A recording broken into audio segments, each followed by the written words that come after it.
All right, so you sent over this this video, and it's pretty interesting stuff. So let's dive right in. They're talking like global economics, geopolitics, all this kind of stuff. Big stuff. Big stuff, and you know, it features this guy Krzysztof Jackowski, Right. who's a Polish psychic. Oh yeah. Who's made some pretty bold predictions. Yeah, and he's been doing it for a while. He's got a following. He's got a following now. Yeah, before anybody listening starts to think we've gone totally off the rails here. Right. We want to be clear. Please. We're not here to debate psychic abilities or anything like that. Yeah. We're interested in using him as analyzing his commentary. Yeah, as a lens on the current economic climate. Looking at what's happening. Exactly, and just the anxieties, the potential global shifts, all that. And what's so interesting about this is that this Jackowski guy connects the war in Ukraine to a much larger economic game. Yeah. Which I gotta say, I found that's a pretty intriguing angle. It is. Right. It is. And his perspective is definitely unique. Oh, yeah, for sure. And whether or not his psychic abilities are real or not, his predictions offer a window into some of the anxieties and maybe even the underlying currents shaping the world today. For sure. So to set the stage here for everybody listening, Jackowski paints a pretty dramatic picture of what's to come. Right. He predicts this long-lasting economic crisis that's going to shake things up globally. Yeah. He talks about the Polish zloty weakening.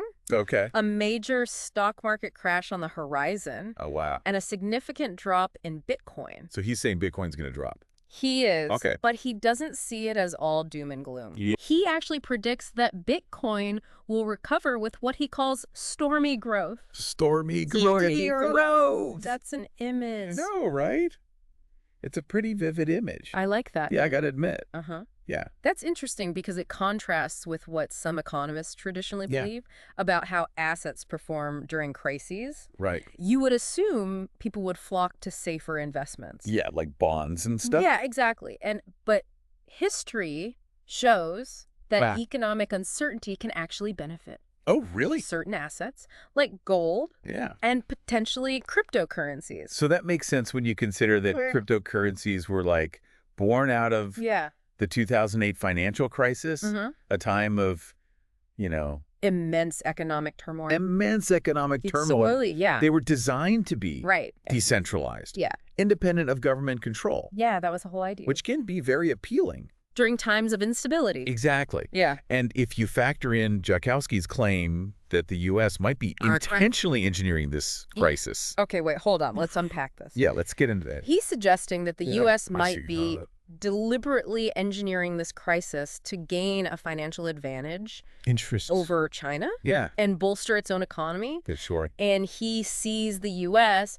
potentially using cryptocurrencies as a form of reserve capital to safeguard its interests. So the U.S. might embrace crypto as a way to maintain their economic dominance. Yeah. That's a pretty big claim. It is. What do you think? I mean, it's a thought-provoking idea. Yeah. I don't know that we can predict how things will play out. Right. But there's no doubt that cryptocurrencies have the potential to disrupt traditional finance. For sure. The question is whether the U.S. would embrace this disruption or try to control it. Yeah, and what about China? Right. They're taking a much stricter approach. They've been cracking down on cryptocurrencies. Right. Yeah, so that's a big... Huge question mark, yeah. Right. So if the U.S. were to embrace crypto as a strategic asset, it would create a stark contrast with China's stance. Yeah. Potentially giving them a significant advantage in the emerging digital economy. Wow. So that's a heck of a power play. It is. Yeah, it's a big deal. And to add another layer to this, Jackowski predicts that the U.S. will enact a tax reform that appears beneficial to citizens and businesses, but will actually serve to further isolate China and other Asian economies. Like economic warfare, but... It's like economic warfare. Fought with. But fought with policy instead of... bombs. Bombs, yeah. Yeah. It's a more nuanced form of pressure. but potentially very effective. Yeah. So think of it this way. Okay. Imagine the U.S. crafting tax cuts that specifically favor businesses operating within certain supply chains or industries, strategically chosen to exclude or disadvantage Chinese companies. Okay. So it's like subtly tilting the playing field. Yeah. To favor U.S. interests. Without resorting to outright bans. Without resorting to tariffs. Outright bans or tariffs, yeah. Which are more... Yeah, it's more... overt and controversial. It's more subtle. Yeah. Do you think other countries would go along with this? I mean, that's the million-dollar question, right? I mean, some countries might be hesitant, worrying about the consequences for their own economies. Makes sense. But others might see it as an opportunity to align themselves with the U.S. Right. And gain a foothold. In this new world order. That he envisions. Yeah. He also claims the U.S. will pressure European countries to contribute more to NATO. Okay. And essentially join in on this economic Cold War against Asian nations. Against Asian nations, yeah. And this is where it gets really interesting. That's where it gets tricky.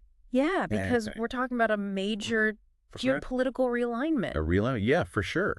Right. It would require the U.S. to convince their European allies that this strategy is in their best interest. Which might not be an easy sell. It might not be an easy sell, no. Especially with everything going on, strains in transatlantic relations. Yeah.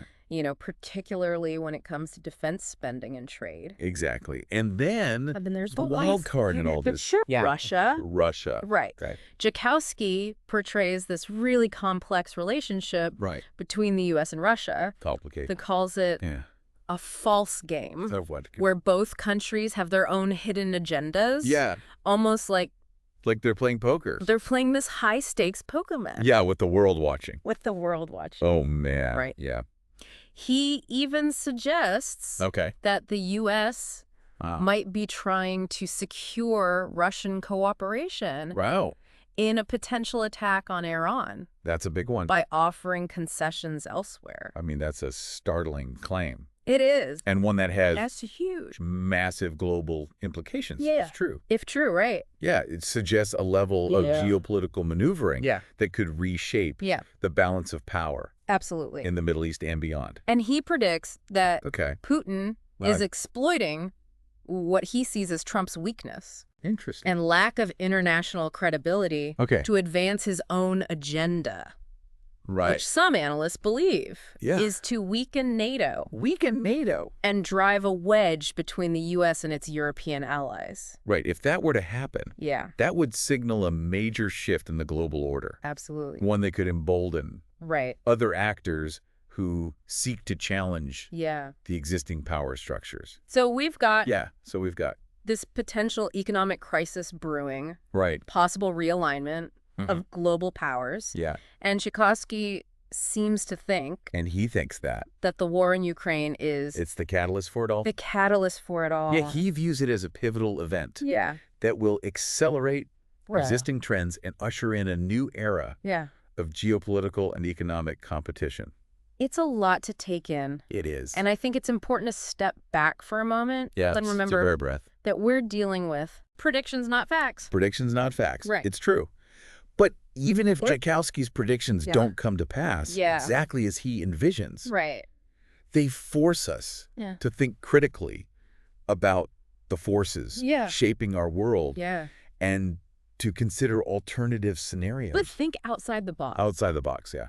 So for everybody listening, we want you to think about this. What stands out to you in what we've discussed so far. What jumps out at you? Yeah. And how might these potential shifts impact your own life? Yeah, because whether you believe in his psychic abilities or not, Jackowski's commentary offers a valuable lens through which to examine the anxieties and uncertainties of our time. The anxieties and uncertainties. Exactly. And that brings us to another fascinating aspect of his predictions. All right. He sees Bitcoin playing a key role in this new world order. Okay. Let's unpack that in part 2. Right. And see how his claims about Bitcoin's stormy growth connect to his wider vision. Okay. Yeah. Sounds good. So this stormy growth. Yeah, stormy growth. That he predicts for Bitcoin. Right. Is particularly intriguing. It suggests that he sees this this coming crisis. Right. This one he claims the U.S. is engineering as a catalyst for a major shakeup in the cryptocurrency market. So it's not necessarily a bad thing for Bitcoin in the long run.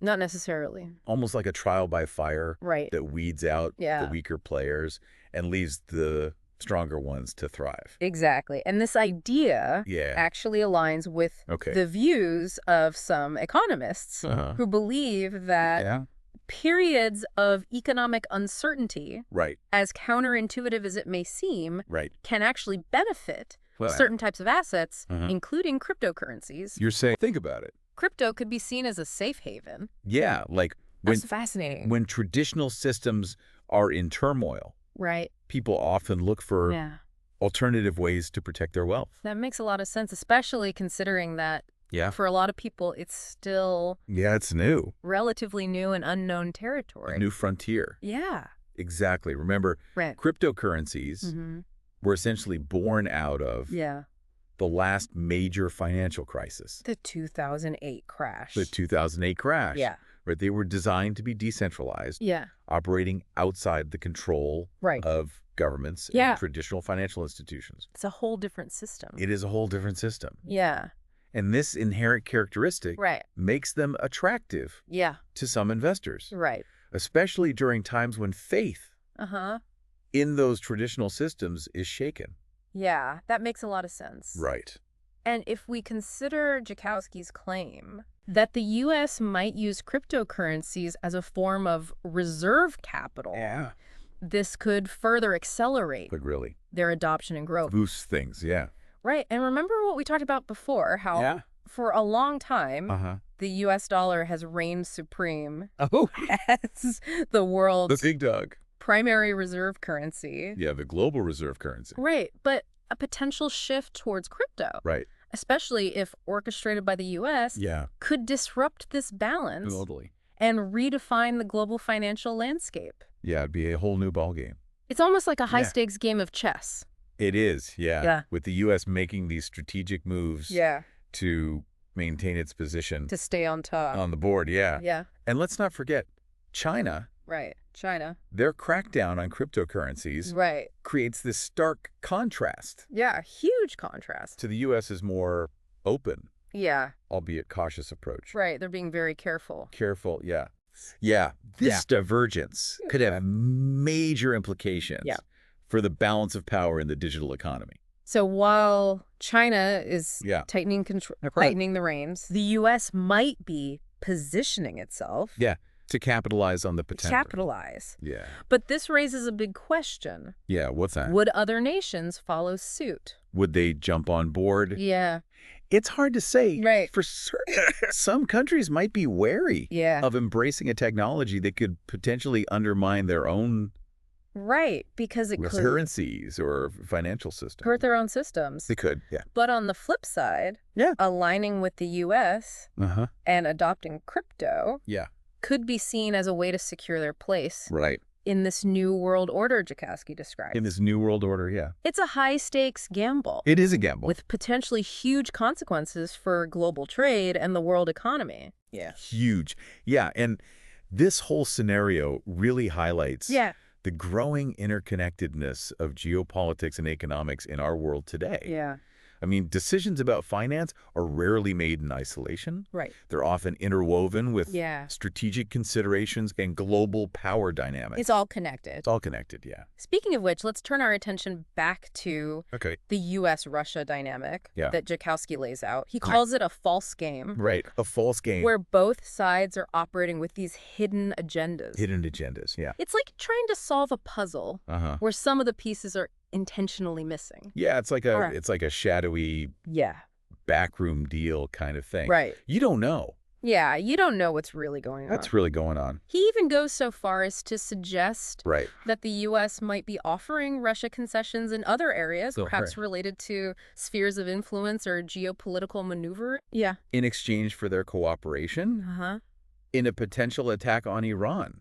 That's a big one. That's a really bold claim. It is. Especially considering the current tensions between the U.S. and Russia. Right, right. What makes him think that such a scenario is even remotely possible? Well, I mean, it's important to remember that even amidst tense public standoffs behind closed doors, there are often ongoing negotiations. Yeah. Backroom deals. And strategic calculations happening. Right. International relations are rarely black and white. It's never that simple. It's never that simple. No states have diverse interests.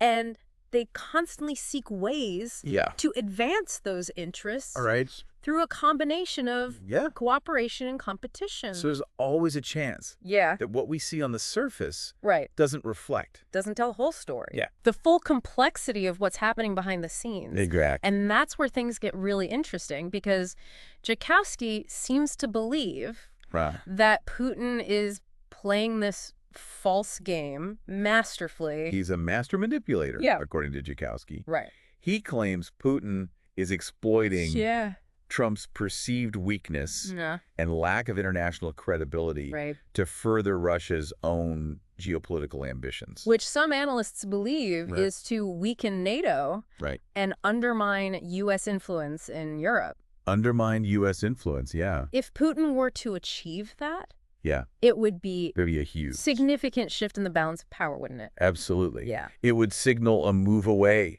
from that post-World War II order, potentially emboldening other actors who seek to challenge the established global hierarchy. And what about Europe's role in all of this? What about Europe?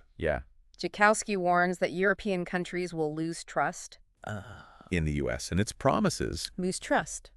What kind of impact could that have? I mean, if that were to happen, it could have profound implications for European security and unity. It could force them to seek alternative alliances or take a more independent stance on the world stage. Right. So they're on their own. Potentially, potentially reshaping the geopolitical landscape of Europe. So to recap what we've covered so far, we have Jackowski's prediction of an impending economic crisis. A big one. A potential realignment of global powers. And the possibility of Bitcoin emerging. As a key player. In this new world order. And all of this seems to hinge on his view of the war in Ukraine as a catalyst. As a catalyst for change. He sees it as a pivotal event. That will accelerate existing trends, leading to a world where the U.S. might be weakened, Russia might be more assertive, and economic power might shift further towards Asia. It's a bold vision. And even if some of his predictions don't materialize exactly as he describes, they offer valuable insights into the anxieties and uncertainties defining our times. It's a reminder that we live in an era of constant change. And unpredictable shifts. And you never know what's going to happen next. You really don't. No. And perhaps the most crucial takeaway for everybody listening. For you listening. is that these potential shifts, however they unfold, have the power to impact your own life. They could change your life. Whether it's through changes in the global economy. The political landscape. Even the way we think about money and finance. It could change everything. That's why it's so important to engage with these ideas, even if you don't fully subscribe to Jackowski's specific predictions. They prompt us to ask. To think critically. Logical questions about the forces shaping our world. And to consider. And to think about how we might navigate these turbulent waters. Because ultimately, the most powerful tool we have in navigating a complex and unpredictable world is our own ability to think critically, adapt to change, and continue learning. And keep learning. And on that note, before we wrap up this part of our deep dive, there's one more piece of Jackowski's puzzle we need to examine. He predicts that the U.S. will enact a tax reform that, while appearing beneficial on the surface, actually serves a hidden agenda. The idea of economic warfare. Yeah. Fought through seemingly benign policies. Interesting. It's fascinating and a little unsettling, isn't it? It is a little bit, yeah. Let's explore that in part 3. Okay. And see if we can decipher what Jackowski believes is behind this so-called tax reform. Let's do it. This idea of a tax reform disguised as something meant to help people. It's fascinating. It really speaks to this trend we're seeing, where economic policy is being used as a weapon. Yeah, it's like a new kind of warfare. On the global stage, yeah, it's a way to exert influence and pressure without resorting to traditional military force. So walk me through this. Okay. How could a tax reform be used as a weapon? Used as a weapon? Yeah. Well, imagine the U.S. implementing tax cuts that specifically target businesses operating within certain supply chains or industries. So it's not about broad-based relief, but rather a strategic selection So they're of winners and losers in the global marketplace. Favorites, essentially. Essentially, yeah. But how does that hurt a country like China? Well, those winners could be strategically chosen to exclude or disadvantage Chinese companies. So it's not about outright bans or tariffs. Bans or tariffs. Which can be more overt and controversial. A lot more obvious. Yeah. But it's about subtly shifting the playing field to favor American interests. It's like a silent economic squeeze play. Yeah, a slow squeeze. It's designed to slowly box out competitors. Yeah. Do you think it would work?